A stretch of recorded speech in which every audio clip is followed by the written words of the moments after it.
A ver, esto está muy interesante. Ahí les va el plan ranchero para los pinos. ¿Qué pinos ni qué nada? A ver, el Instituto de Ecología y una casa de cultura de las 32 entidades. El jardín botánico más grande del país. Una universidad gratuita y hasta un museo de la corrupción son las principales propuestas para esa residencia que antes era, pues, privada, elegante, transformada.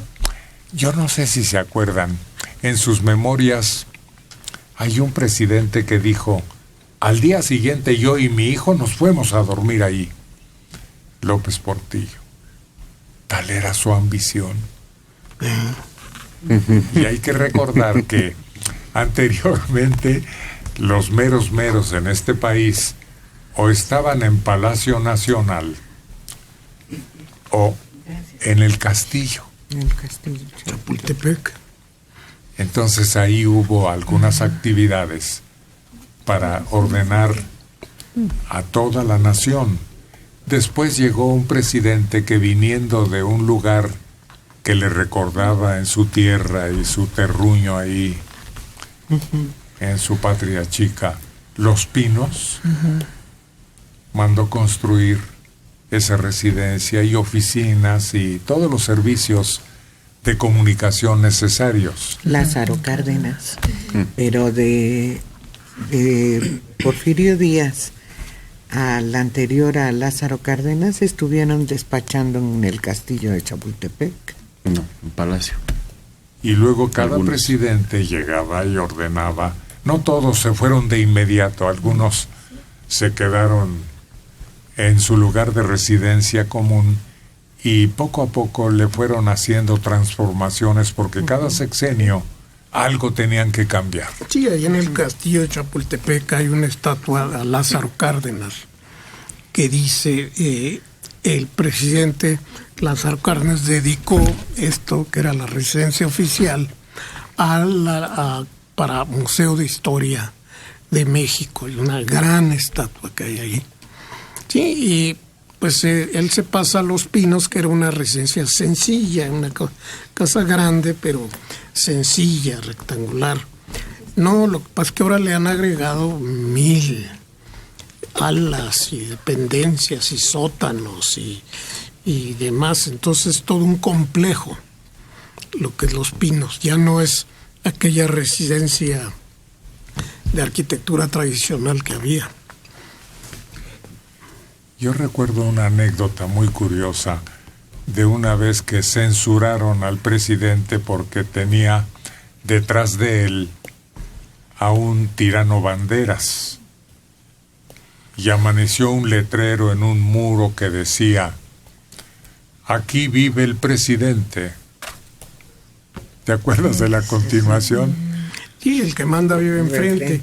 Pero ese estaba en lo que después fue el departamento de turismo, ahí en la esquina de Mariano Escobedo y no sé cómo se llama esta pequeña calle que... Donde los tacos... Sí, donde fuimos a los tacos una vez. Sí, ahí enfrente, y era el departamento de turismo, y ahí fue donde pusieron el letrero. Y así sucesivamente. Pues ahora... del otro lado. Ahora estamos más o menos diciendo: el Instituto de Ecología, una casa de cultura de todos los estados, un jardín botánico que se pretende sea el más grande del país, una universidad gratuita y hasta el Museo de la Corrupción. Así será transformada la residencia oficial de Los Pinos. El futuro presidente, que ha electo por supuesto,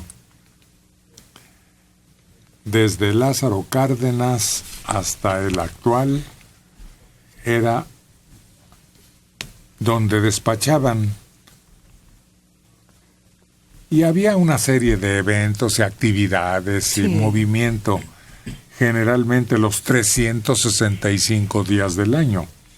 Pues ahora será un centro cultural, una convocatoria en redes sociales. Cerca de 300 ciudadanos han enviado propuestas sobre el uso que quieren que se otorgue a las 60 hectáreas. Hasta ahora, las más mencionadas hacen hincapié en que se ha tomado en cuenta el entorno boscoso de Chapultepec, privilegian propuestas relacionadas a la ciencia y al arte. Hubo una convocatoria para transformarla. De acuerdo con datos del equipo encargado de temas culturales, se recogen propuestas 15,300 se han enviado al propósito. El principal problema, ya hubo un museo a la corrupción en el norte de México, creo que en Durango, no me acuerdo, pero decían que el principal problema es cómo haces un museo a la corrupción. Necesitas un edificio de 30 pisos. Entonces, si lo conviertes en lo que sea, hay que adaptarlo, hay que meterle mucho dinero. Ese es el principal problema. Y luego, meter a alguien importante en el palacio, todos los días el desplazamiento a la zona centro de esta ciudad. Hay oficinas listas, pero no están Los Pinos ahí. Es decir, hay multitud de asesores y hay multitud de consulta y demás que tienen sus oficinas en Los Pinos y que no cabrían en todo el Palacio Nacional. Ni siquiera hay donde aterrizar un helicóptero en el Palacio Nacional. Para acabar rápido. El área administrativa de Los Pinos es muy amplia. Además tiene salas de juntas muy amplias. Y el principal problema que tiene Palacio Nacional es que ya muchas de sus áreas están adaptadas para visitantes. Bueno, como quiera que sea, esos son los planes. Pero del dicho al hecho hay mucho hay trecho. mucho tramo.